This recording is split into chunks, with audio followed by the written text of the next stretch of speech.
Okay, so you have to press OK. Well, if everybody can do that. At least I had to press OK.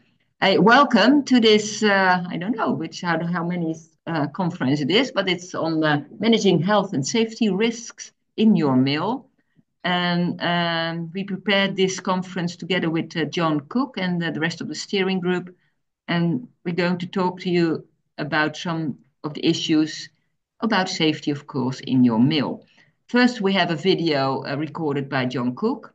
Then we have a video recorded from Jippe Treuning about the Zoom crane. And the last video, some of the text is still in Dutch, but I hope you can understand Jippe while he is explaining it. We are doing there some experiment because we made a video in Dutch, but then translated it with artificial intelligence for the test. So I'm very curious if it's coming over correctly for you. But if we can do that, and if it works, we can also translate it in German or any language we want, so we can reach a bigger audience later on. So it's a test for us to do it like this. Um, After the two videos, we split up in breakout rooms, four of them, to speak about your own experiences and to exchange some issues. And after that, we have a plenary session where everything is coming together. John, do you want to add something to this small introduction call? Thank you, Nicole, and good afternoon or good morning, everyone. I think we have people joining from time zones that are still in the morning as well. So, as I am going to say in my introduction, this conference has been designed to bring our collective best practice. So, in the introduction that Hippa and myself make, we're not giving you all the answers. We're raising questions. And the whole aim of this conversation is a genuine conversation. Let's understand the best practice. Let's recognize what the issues are. There are common issues. I'm going to make a very bold assumption here that, well, our focus today is primarily, I guess, on corn mills, although, of course, a number of the issues are also shared with our colleague millers using wind and water power for other activities as well. Um, so there are many things that we share in common. But equally, we are all working in different countries and we have different legislation which is, well, naturally applies to us. And so, hence, this is a vital conversation we have, but there will be differences that we have to recognize and respect in our different legal jurisdictions, but there are so many things that we share in common. So I'll leave it at that. I'm going to say a few more things in a moment. Nicole, back to you. Yeah, well, back to Jippe because now he's starting the video.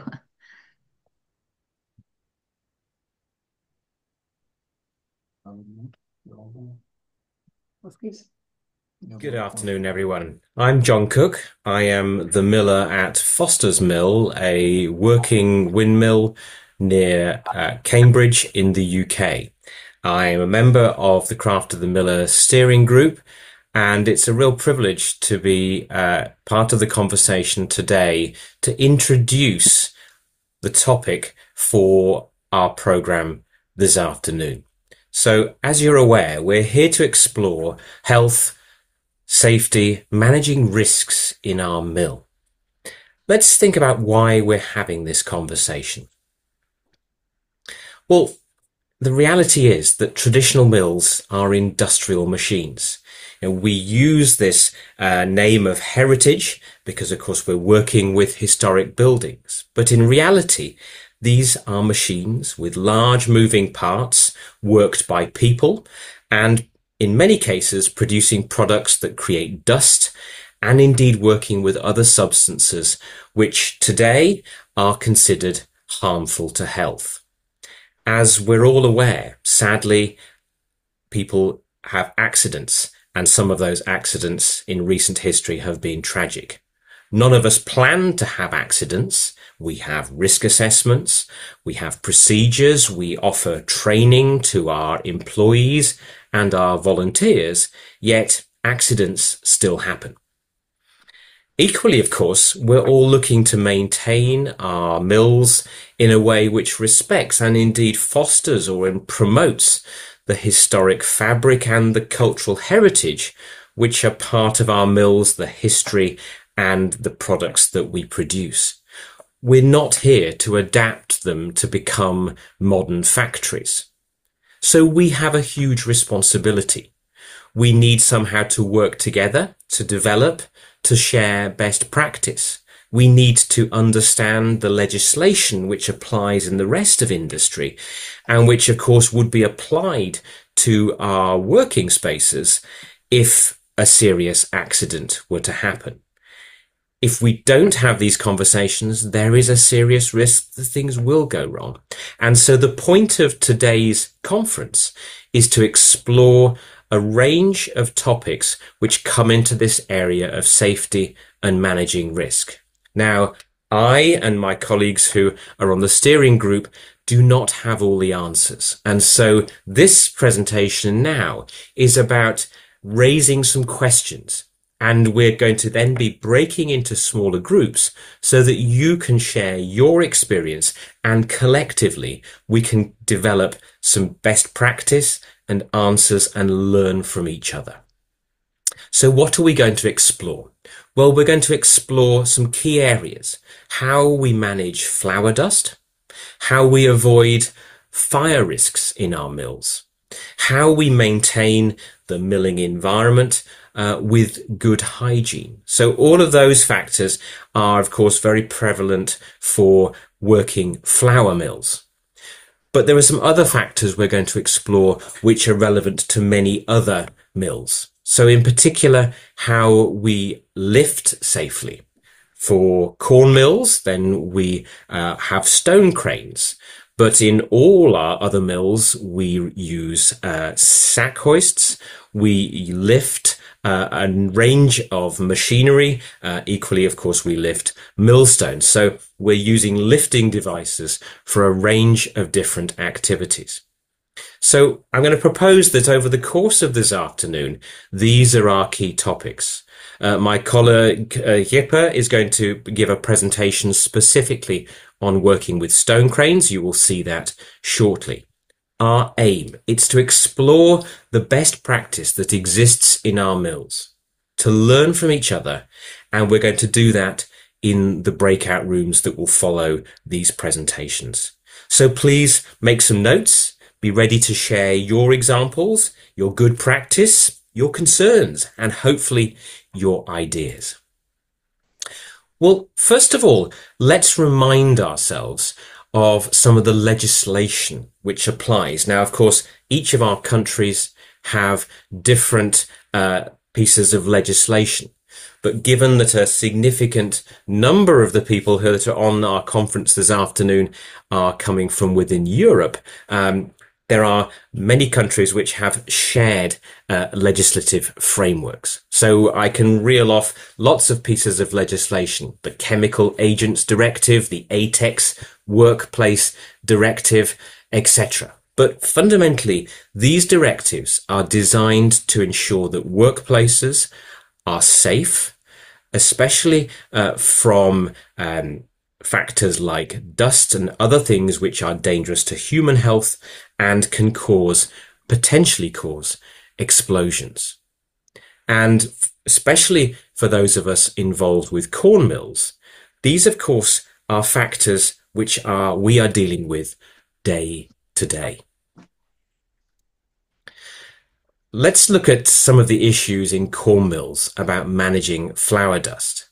Now, you can see my video that I'm sharing with you right now.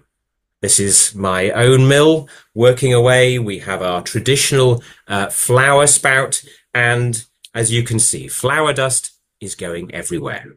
Flour is classified as a substance hazardous to health. It's a risk, and there is a risk from me inhaling flour dust.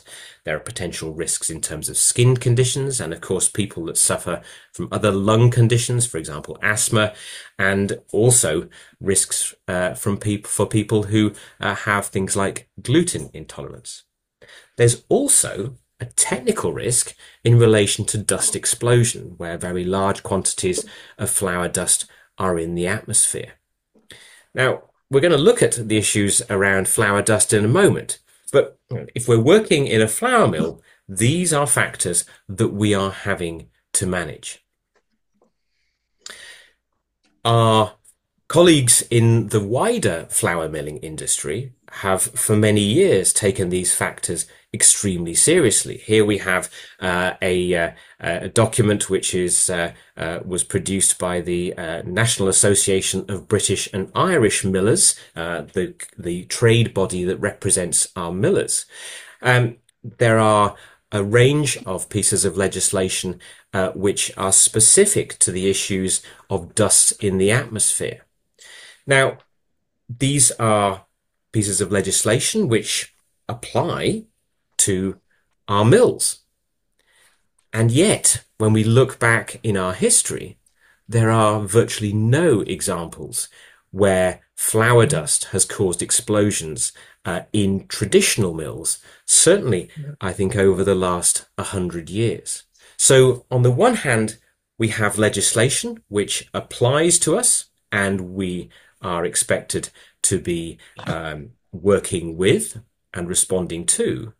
And yet, if we look at the actual reality, the evidence from a period of time, then it would appear that these risks are risks which are managed in different ways.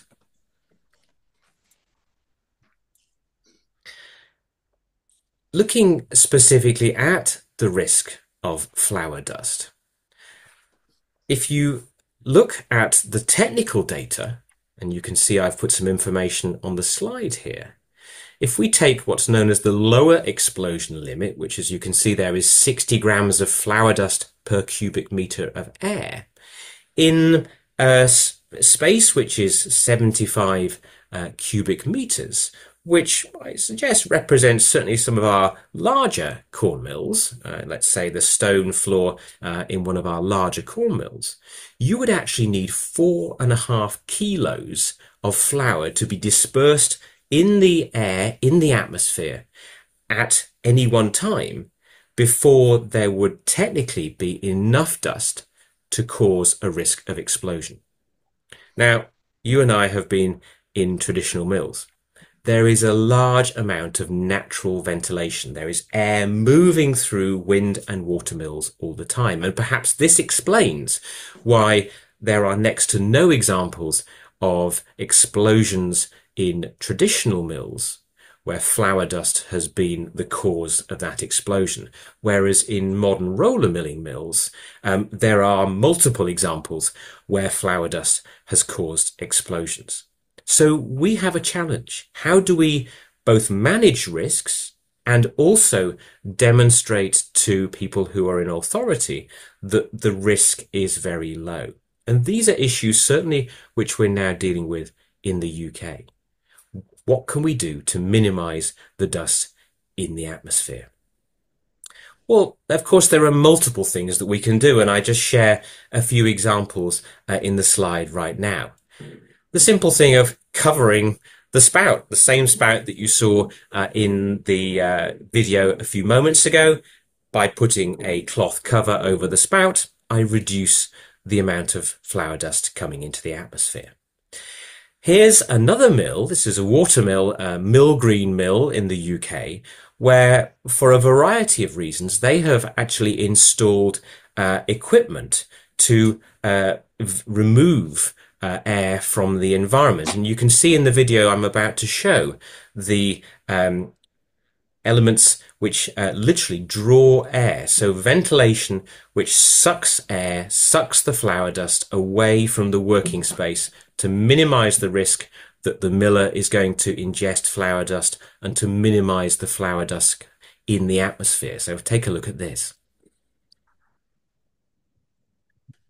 There you can see the vent very close to the spout where the meal comes down from the millstones. And there we're looking at the ducts, the air ducts sucking the flour dust away from the working areas in the mill. They have monitors to ensure that the atmosphere is clear of flour dust. Apparently very useful. If you've got a handful of flour dust, it sucks it up and takes it away. Now, of course, very few mills have such facilities. But what do you do in your mill to minimize flour dust and to ensure a good, healthy environment for the people that work in your mill and equally the people who visit your mill? Of course, flour dust is not just a risk in terms of explosion and in terms of our human health. There are many other organisms that enjoy living in flour dust, and a few careful pictures in my own mill reveal one or two places where perhaps we have not cleaned as well as we could.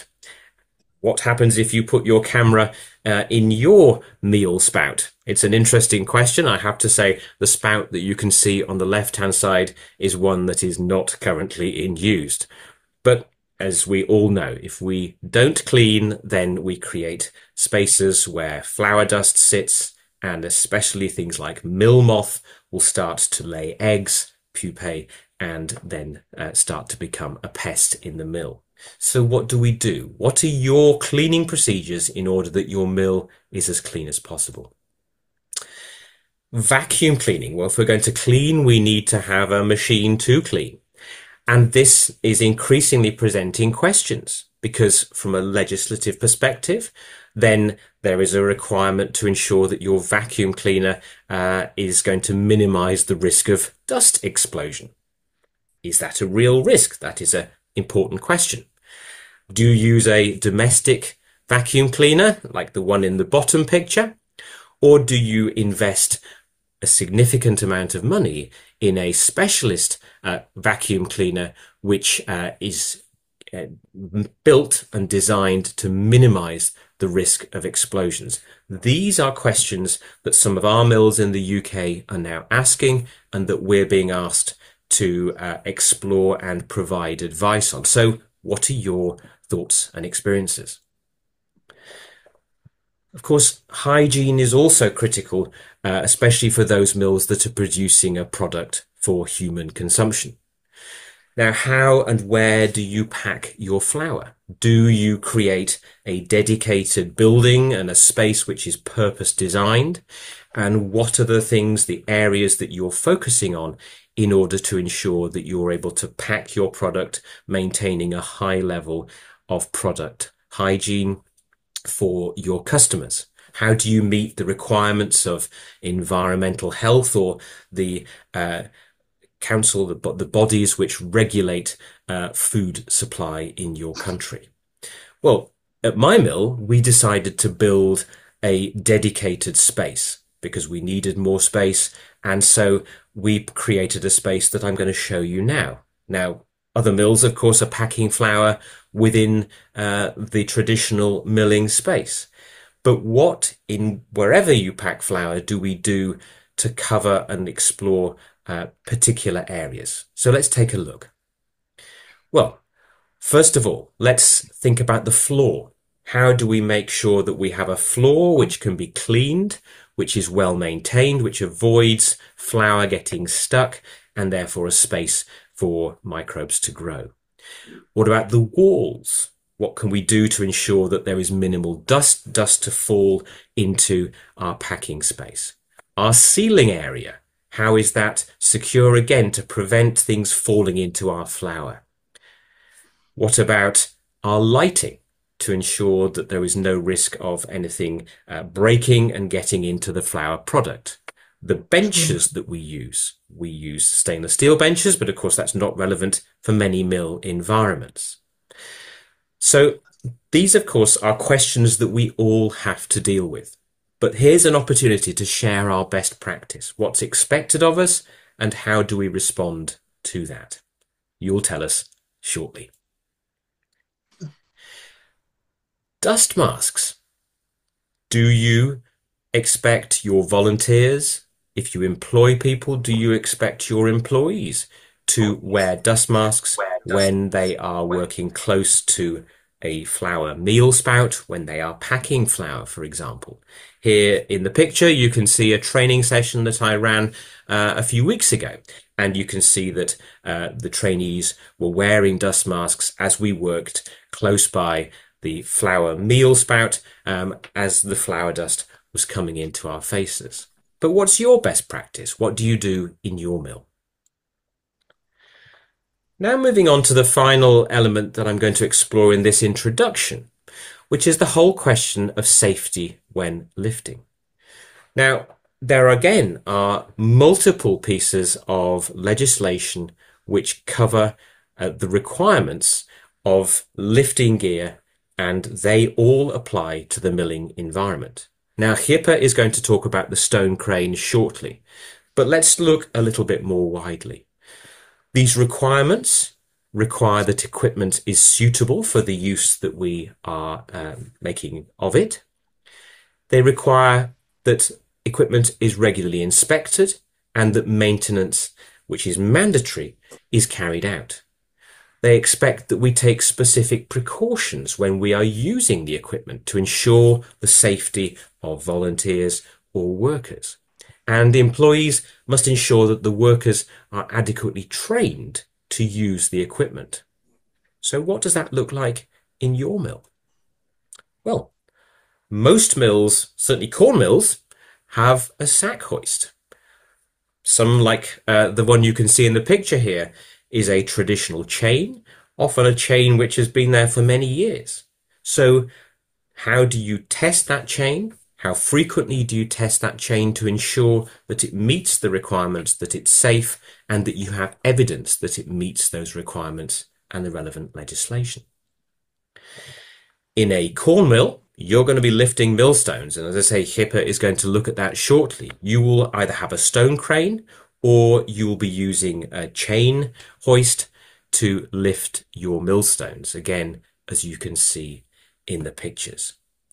So these are some of the questions that we're faced with in order to ensure that our mills are able to work in the way that they were intended, that we can have volunteers or employees working in our mills, and that we can show people what our mills were intended to produce or what they were intended to do, and continue that tradition.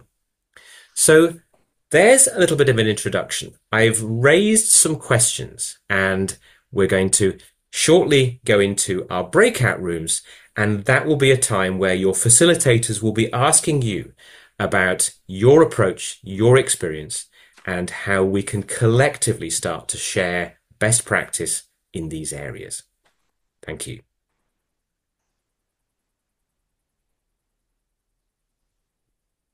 Thank you, John, on the video, and I think Jippe will start the other video now.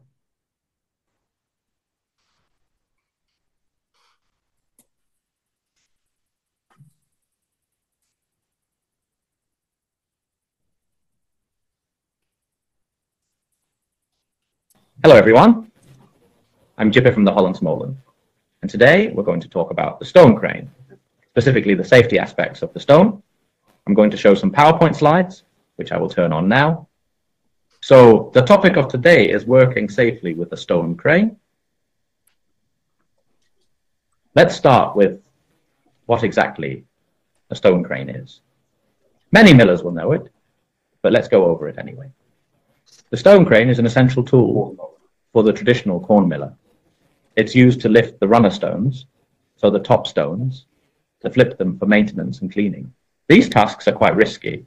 You're dealing with very large weights, and there are no structural safety measures or guidelines that everyone follows. That's why these tasks are even more risky. In the working days of the millers, this was, of course, a regular procedure. A lot of grinding was done, and the stones often had to be laid open for cleaning. But nowadays, there is much less grinding, and we actually have, compared to the past, much less experience and routine, especially in these tasks. Also, working with the stone crane is not a standard part of the training.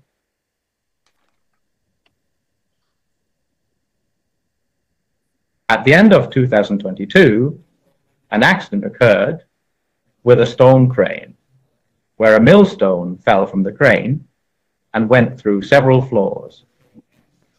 Luckily, there were no serious injuries, but awareness was raised that maybe a better look should be taken at the safety aspects of this stone crane.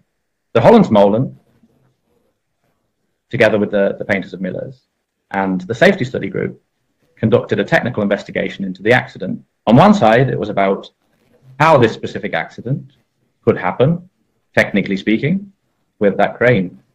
But actually, it turned out that the cause was much broader. There were several technical aspects of that stone crane that were more commonly recognized. The investigation showed that there is very little visibility on the safety aspects of stone cranes. They can have different forms. Sometimes they are monumentally old or not. There is no protocol for working with a stone crane, or that everyone follows the same safety procedures. An analysis of the incident registration of the Guild showed that incidents with the stone crane occur regularly. Here we see an image among images from the incident at the end of 2022.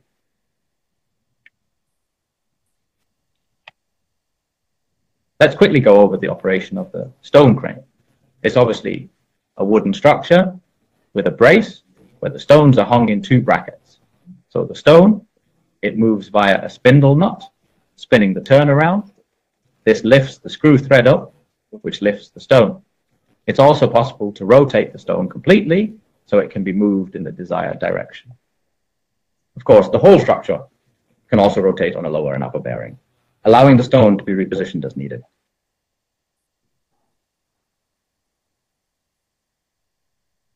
We've divided the safe operation of the stone crane into three phases.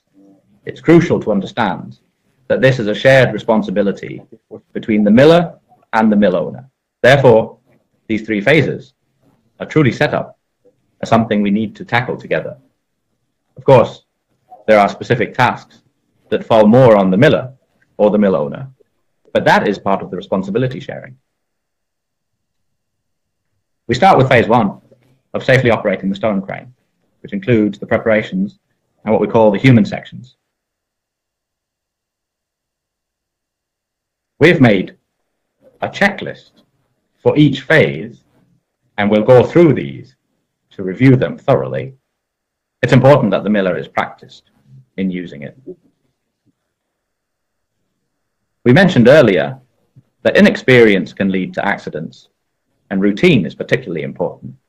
So even if you're inexperienced with working the stone crane, ask for assistance from an experienced miller.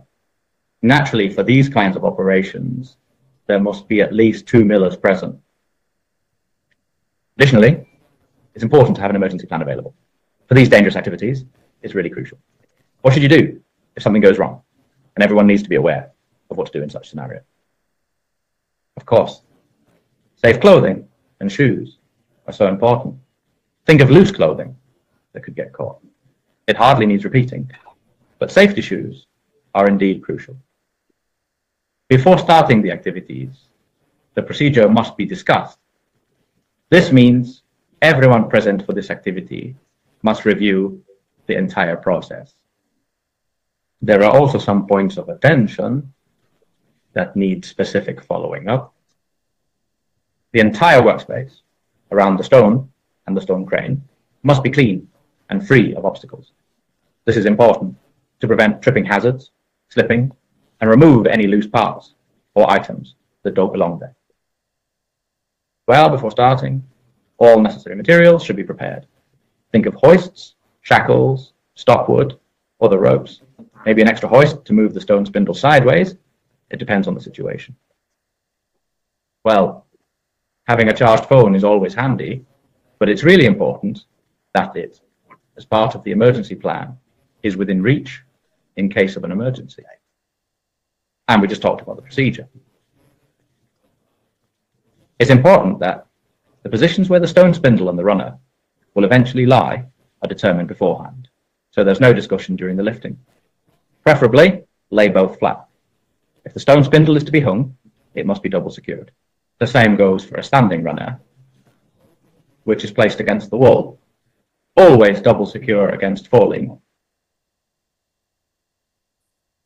Now we move on to phase 2. This concerns the technical condition of the stone crane. There are 4 main general checkpoints, and then we'll zoom in on the technical condition of the crane itself with some example photos to help you focus. So indeed, it's important that the stone crane is inspected and in technically good condition. We'll zoom in on that shortly. Furthermore, it's important that the hoisting equipment and the hanging of the stone game are in good condition. The stone game cannot be removed without aids, and the hoisting points and attachments must be in good condition. Again, if the stone game cannot be placed and is hung, it must be double secured.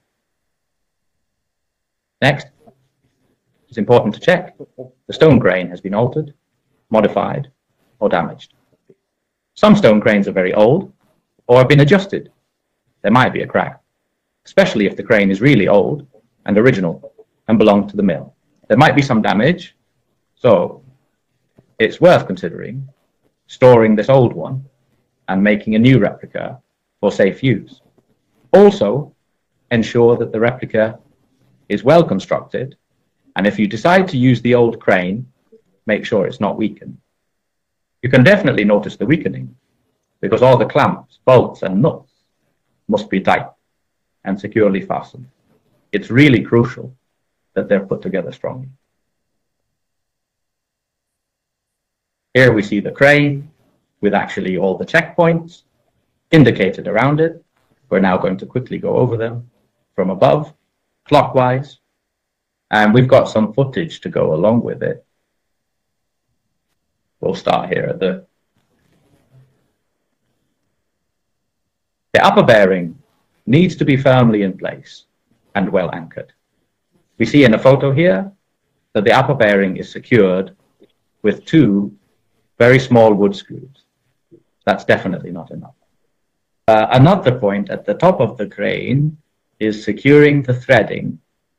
In this photo, you see that it's missing, but it's important that the threading is secured at the top so it can't come out completely. Those pendulums that must be properly fastened at the upper level also need to be well lubricated. The threading itself and the spindle must be intact, not rusted, not damaged, not worn, and not dirty. We'll show some more footage of this later.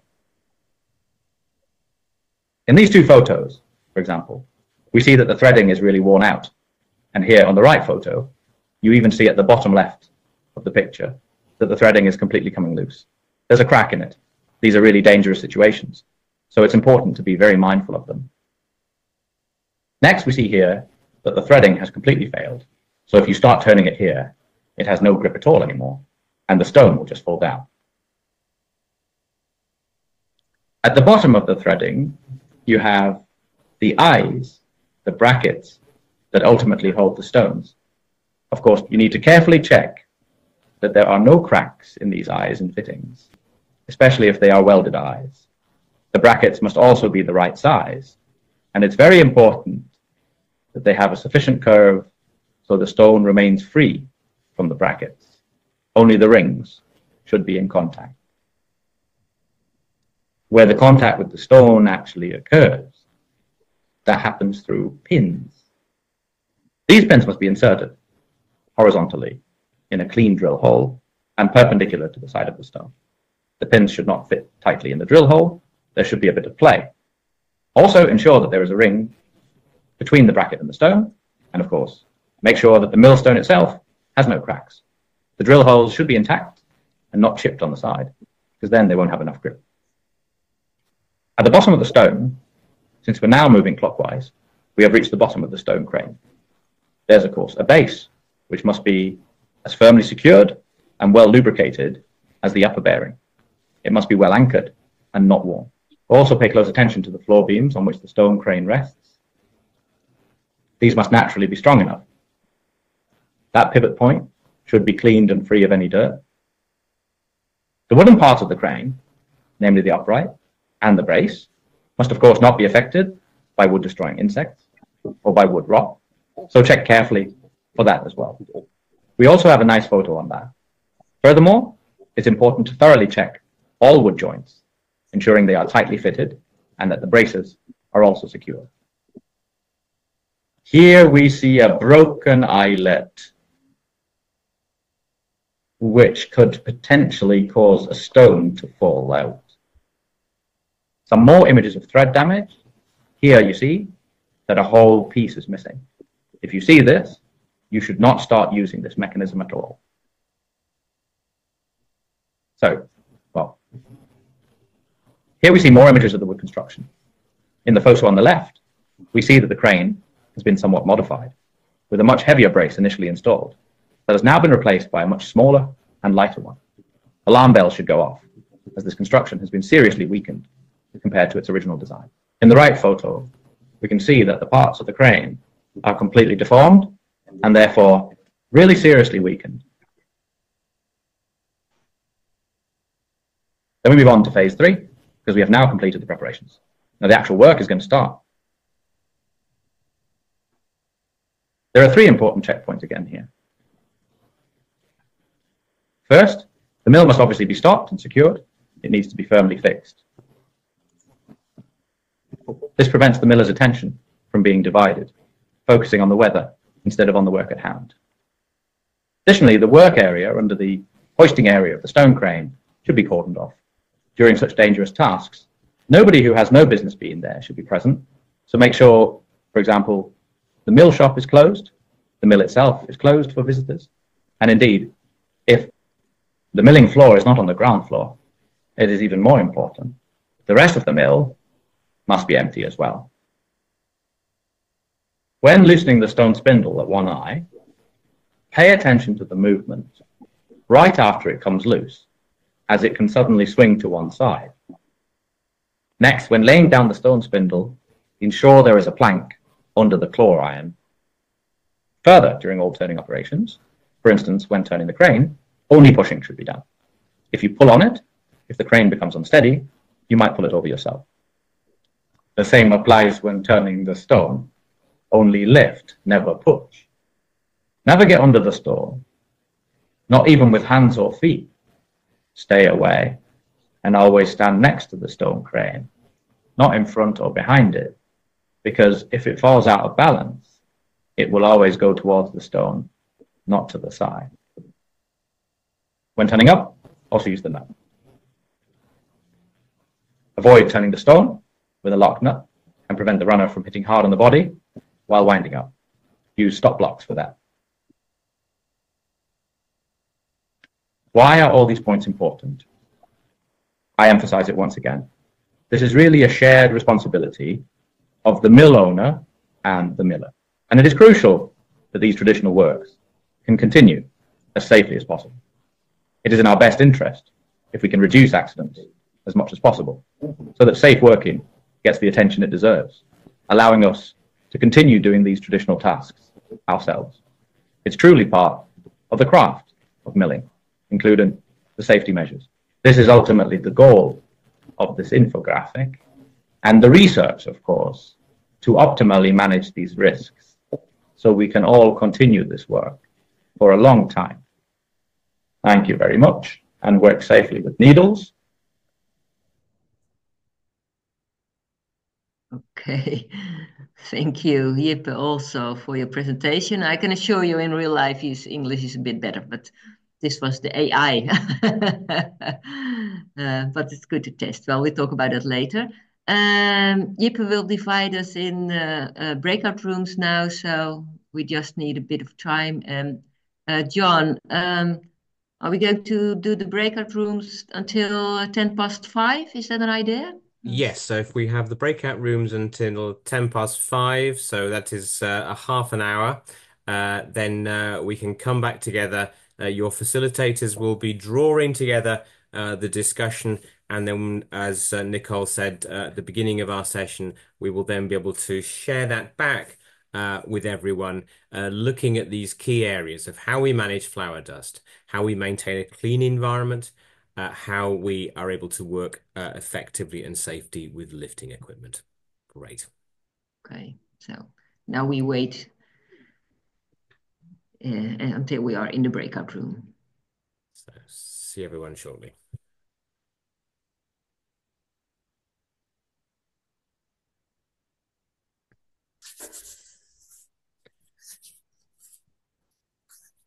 Oh, still complete, I see.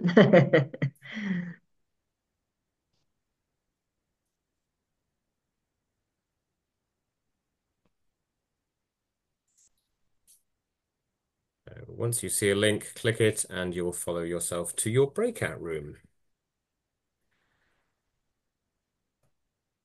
This is where we make sure that Jeppe has not become an avatar. Ah, here we go. Yeah, here we go. Yeah.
No, I think that's the meeting. Oh, yeah.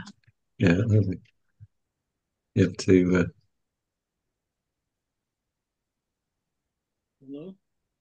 Hidden gem. Good.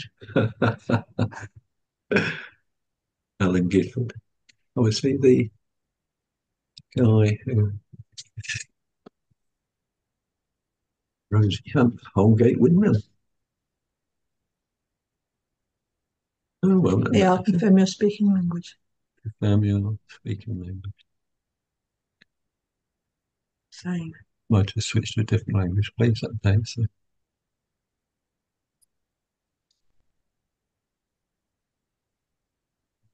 Yeah, Graham Saunders doesn't sound Dutch, does it? Or Jan Saunders. Well, Jan could be. Yeah. Jan. Yeah. Right. Room T4.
Yeah. See, Okay. I think we know how it works. I hope the rest knows it as well. I think in the other system you could use that. You could do that as a host. Oh, here they are coming too. Yeah, great. Hi, Philip. Hello. Didn't see you at first. Yeah.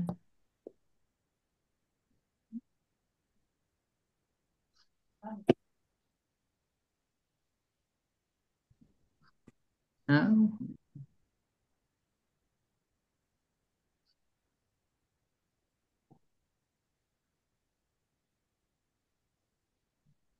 I think it's Who everybody. should we be seeing now? No, still people are coming back now. Yes, Wouter. Yeah. Marleen, 38, 40. Ah, now people are coming back. Yeah, great. Yeah. Okay. I see Jippe, I see Wouter. John, are you there as well? Here. Yeah, okay. Can you start with the feedback from your breakout room? Is that an idea? Yes, of course I can. Thank you. So we had a conversation which covered the areas that we discussed in the initial introductions. In terms of managing dust, flour dust around our mills, no major concerns. Recognizing that clearly reducing dust coming into the atmosphere around the meal spout by putting covers on is a typical practice. Keeping ventilation at all times, so keeping doors in the mill open. Our colleagues without fantails maybe are more aware of the weather and therefore needing to be onto the reefing stage regularly to check what is going on. And so doors tend to be open more frequently, but equally, there's lots of ventilation in most of our traditional mills. Um, Good practice in terms of using dust masks when cleaning, especially around cleaning flour dressers or wire machines, to make sure that when working in an environment where dust is likely to be coming into the face, that's managed. Equally, things like cooling, allowing flour to cool down before it's moved or packed, sort of coming into that area. Um, in terms of other factors, reducing the spaces in the mill for dust to fall. So making sure that floors do not have gaps between floorboards. That the concrete floors are well maintained. So that again, dust is not falling between different floors in the mills. In terms of vacuuming, again, none of our mills had specialist vacuum cleaners. Millers were using more standard industrial or even some domestic vacuums in terms of clearing up dust, clearly making sure that the mill environment is as dust free as possible. So we also then got into good practice in terms of cleaning procedures to minimize dust on surfaces. It's moving on. Some other points in terms of hygiene for flour production. Um, Startup and clean down processes in terms of cleaning the area around the stone furniture, around the millstones, hoppers, spouts, and then using them, and then then a process to clean down after use. So good hygiene codes, which are trained so that people who are volunteers or employees are using those. Some mills storing flour in closed boxes to minimize the risk of insects, keeping flour off concrete floors to reduce moisture coming from the floor into the flour itself. Moving on, just looking through, so anything else in terms of dust? No further evidence of any experience of explosions in mills. In fact, so that's reinforcing that evolving conclusion. In terms of lifting equipment, that was equally an interesting discussion, recognizing that there are many things that we are using which we might not term lifting equipment, and yet we are lifting something. So, being clear about what is lifting equipment, that it is registered, and then asking ourselves, what should we be doing in terms of trying to test? We had a big discussion about trying to test a stone crane and how difficult that is in reality. Um, and so, and one point that we were just touching on at the end, the hoops that go from the spindle into the stone. From a design perspective, they are stronger if they are not a continuous, if you like, circular uh, section. But recognizing that many of the hoops that we use, of course, are that. So that I thought was an interesting point. So recognizing that these are specific issues around lifting, that I think it's fair to say a number of mills perhaps are not getting everything tested. So there are some questions in this area, I suggest. So there's a few things that came from our group. Thanks, Nicole. Okay, thank you, John. Very interesting. Yeah.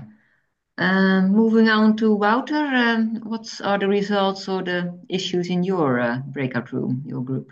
Yeah, our group, we had people from the UK, Ireland, Germany, USA, and Belgium. And well, one of the Dutch millers, she was a mill roll and pumping mill, so she doesn't have that much dust. So that's interesting.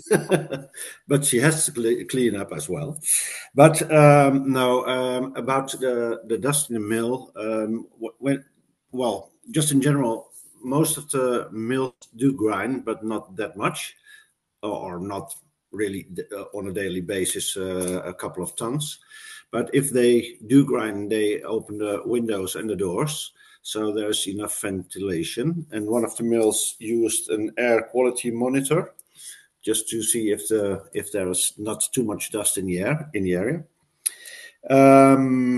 And of course, like John said already, that just for starting up grinding, and if you are ready with grinding, you just clean up, use the vacuum cleaner, and look in all the sprouts and all the pipes if there's any rubbish or flour still in it. So you have to clean it up as well. And some used compressed air, but on the other hand, one of the members said that is a risk as well if you have a compressor in the mill with dust. So if you use it, place it outside, or some say don't use it at all. So that's a risk because then you get a lot of dust, of course, in the mill if you use the compressor. And in the mill in Germany, in the USA, they are really cleaning up very well, and they used steam cleaning for the millstones. But then it takes a lot of time, of course, it must dry, of course. And a general, and yeah, a lot of mills have a system for a weekly or a monthly cleaning up or a deep clean. And one of the most of the people say cleaning the mill well costs almost more time than the milling. Correct. Correct. And one of my questions was for static electricity, and sometimes it's for some use plastic pipes as well. So then it must be grounded, otherwise you've got a spark as well. That's and yeah, dust masks. It's getting more and more people are using dust masks, especially by cleaning. So, and we didn't have enough time to talk about the lifting equipment. Sorry. So Thank that's, you, Wouter. Yeah, yeah, okay. yeah, thank you. Jippe, can I ask you about the results from your group? Yes, so many of our results have, of course, already been said now by Wouter and John. Of course, cleaning regularly, having your housekeeping up to date. That was a point that came up. Of course, when you have your housekeeping up to date, it means less cleaning or less deep cleaning later on.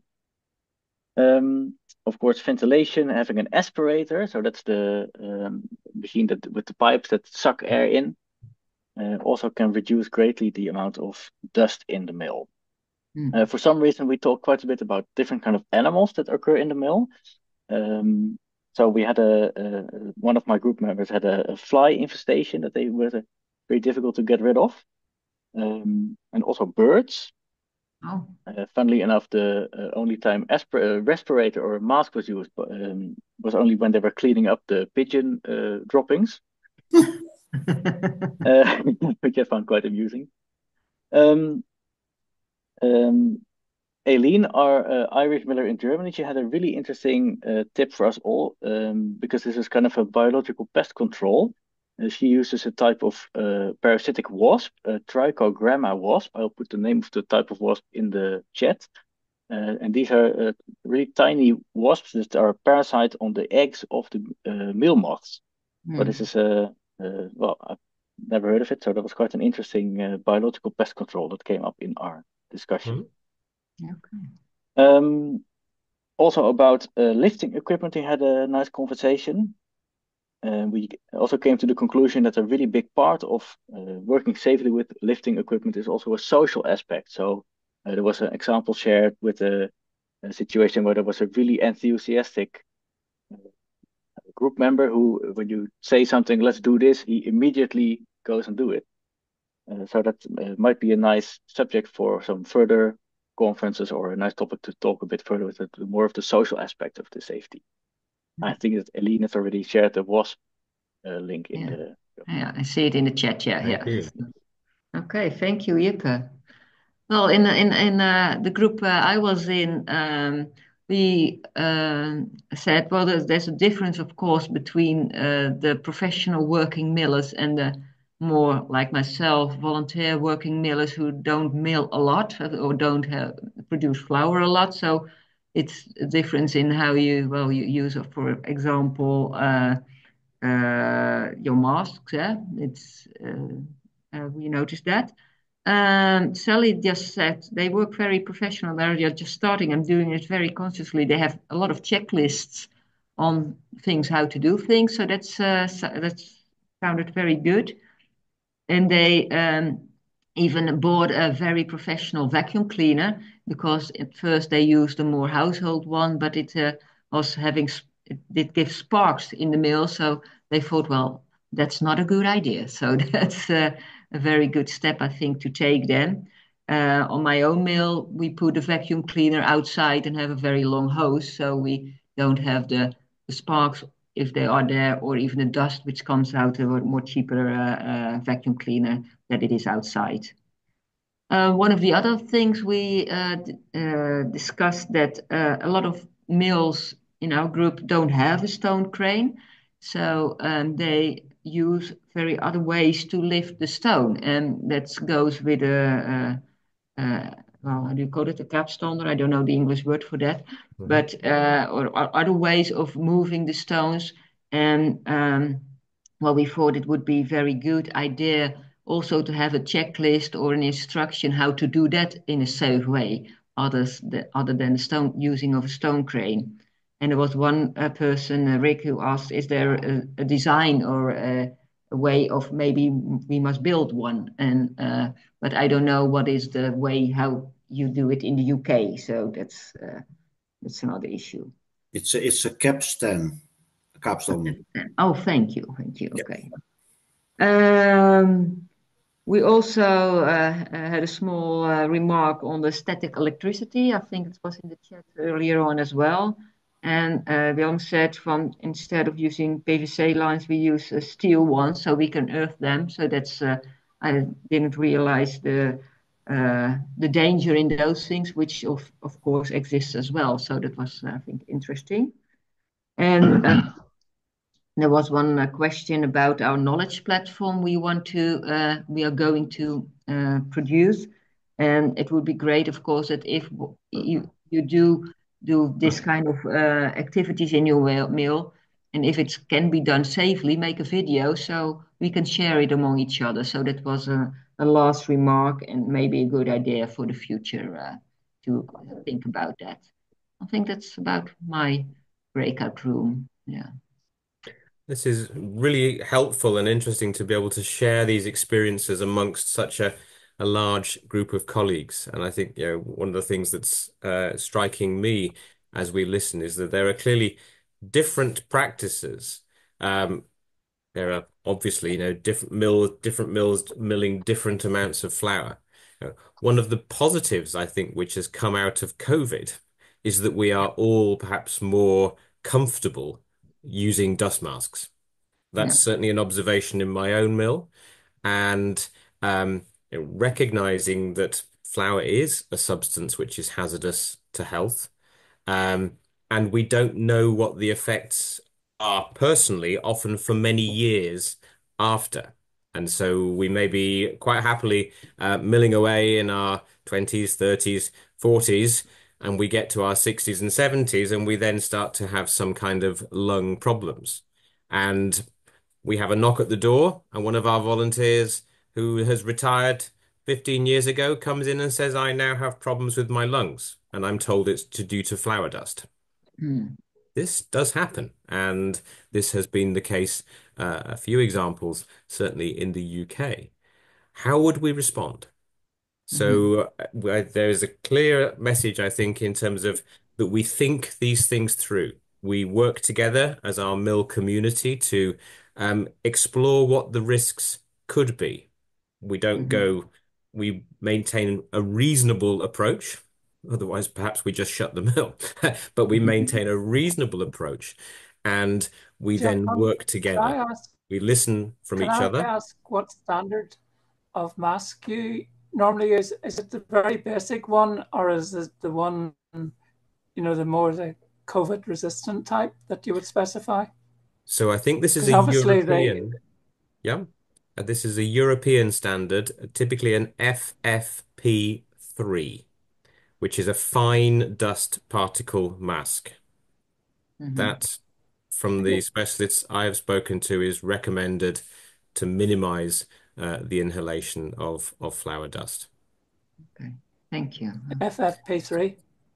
So this is, but perhaps we have a few moments for further questions. I think, Nicole, should we just check what time we're going to conclude our session today, just so that we can manage the time? Well, doesn't matter really because we can add a few 10 more minutes, for example. Yeah. Okay, well, let's say we have another 10 minutes. So there seems to be something here about working together to identify what is good practice, listening, drawing, and then documenting that and then making sure we have procedures. But let's open the floor up for some comments or further questions. Can I just make And one general point, John? We've been talking about all these things and what we do in our mills. You must record it in a risk assessment.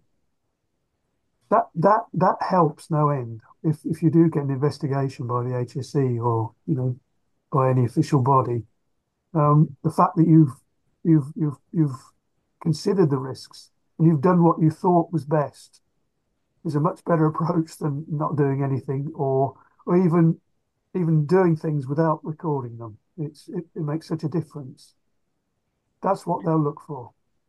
So conducting the assessment, Yeah, documenting it, and then presumably revisiting that on a reasonably regular basis, Graham. yeah.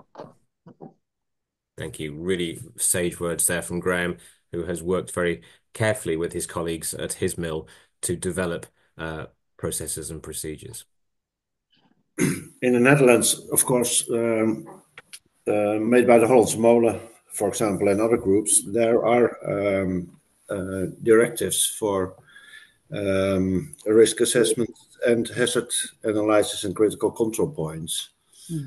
just when you produce it. So, and I think that's specialized for special for mills. It's developed for mills, working mills. Not only the flour mills, but also the other mills, pumping mills and oil mills, saw mills, etc., etc. Risk assessments, yeah. So opportunities to also perhaps where either we have a body like Honsumolen who offer templates, Yeah. or that we share best practice amongst our mills to learn from each other. I think there are two problems in the flour area. That is, one is there a risk of explosion, and how should we tackle it, and in what scenarios? And that should be investigated into depth. I tried to look up some of the values and whether it is a real risk or just a risk we think there is, but in practice there isn't. And the other issue is allergic reactions to flour, as well as lung problems. That's another issue that should be addressed in one way or another. Yeah. So establishing what actually is the level of risk. I see Peter has just offered an example, because explosions do happen in mills, but they are, it would appear, modern roller mill plants. So what is the difference in the environment between that environment where there are examples of very serious accidents and our own mills where history suggests that, or actually confirms that this is not an issue.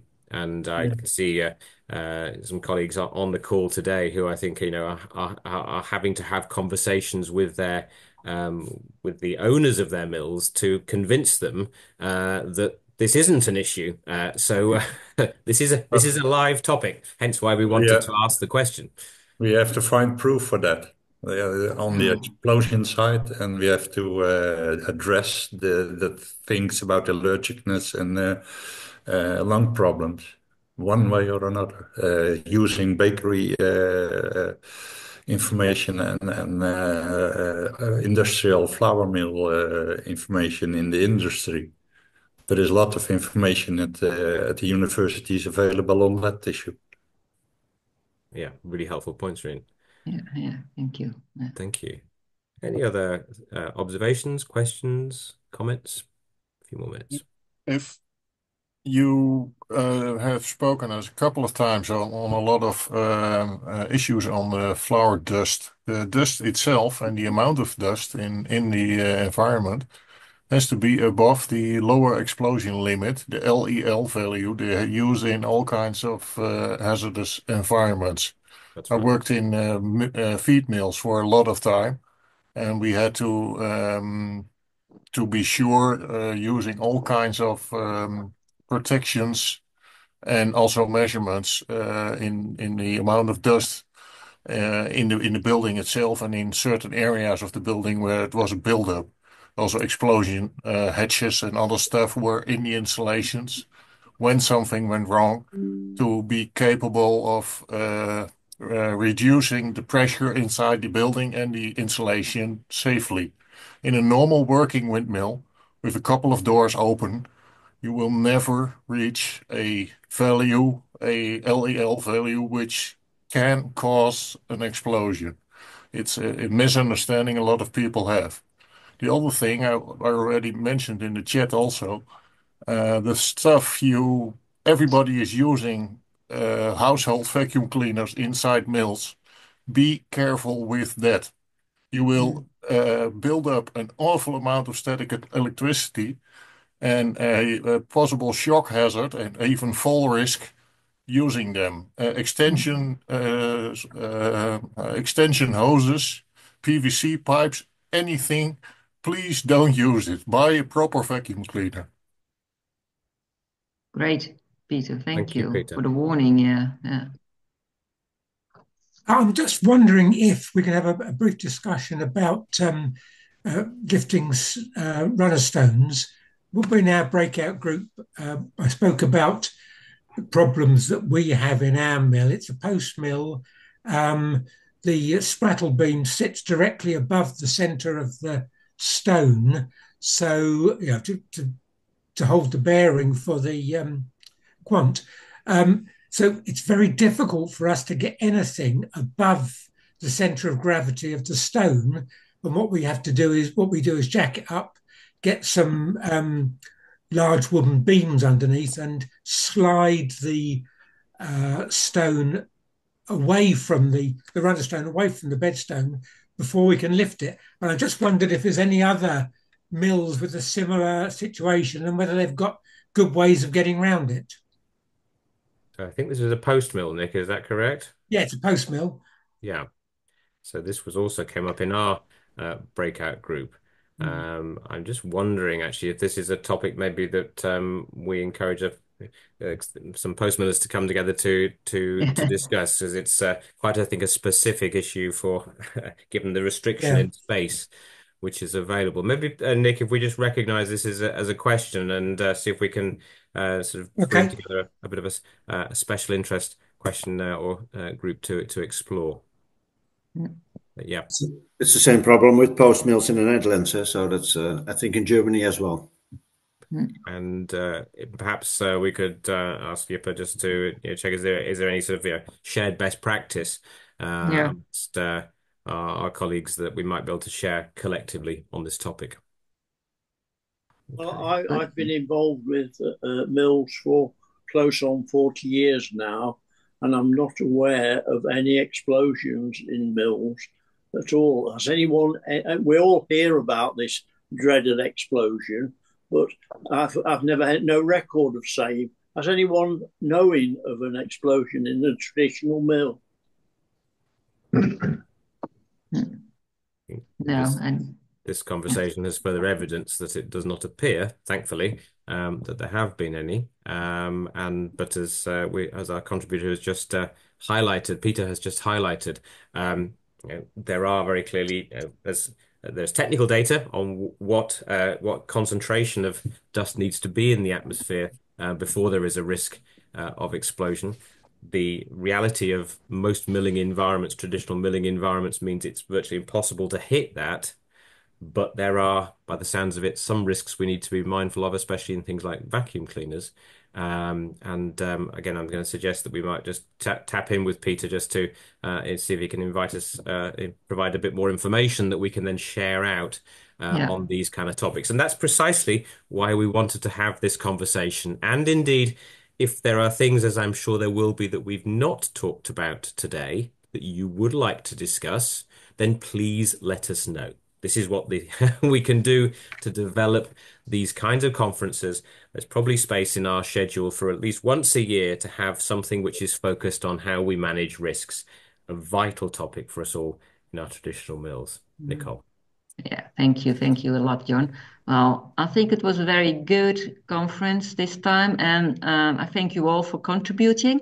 We are still in the steering group working on the next one to have some other conferences next year, so you will hear about that shortly. The video of this conference will be put on the website, I think, somewhere next week. And so I will share that in the whole network because there were people who weren't able to attend at this specific time, but still interested very much in this topic. And it's also, of course, you can share the link to this video with others to expand our network even further. In the end, I will also send next week or after that maybe some evaluation questions to you, especially about, well, for example, the use of AI. Is that something we should continue? Because I think that would be a good input for the steering group, how to proceed on that area further. I thank you very much for your input and time, and I hope to see you next time. I think, yeah. Thank you. Thank you. Thanks a lot. Thank you very much. Bye. Thank you, everyone. Thank you. Thank you. Bye. Bye-bye. Bye. Right.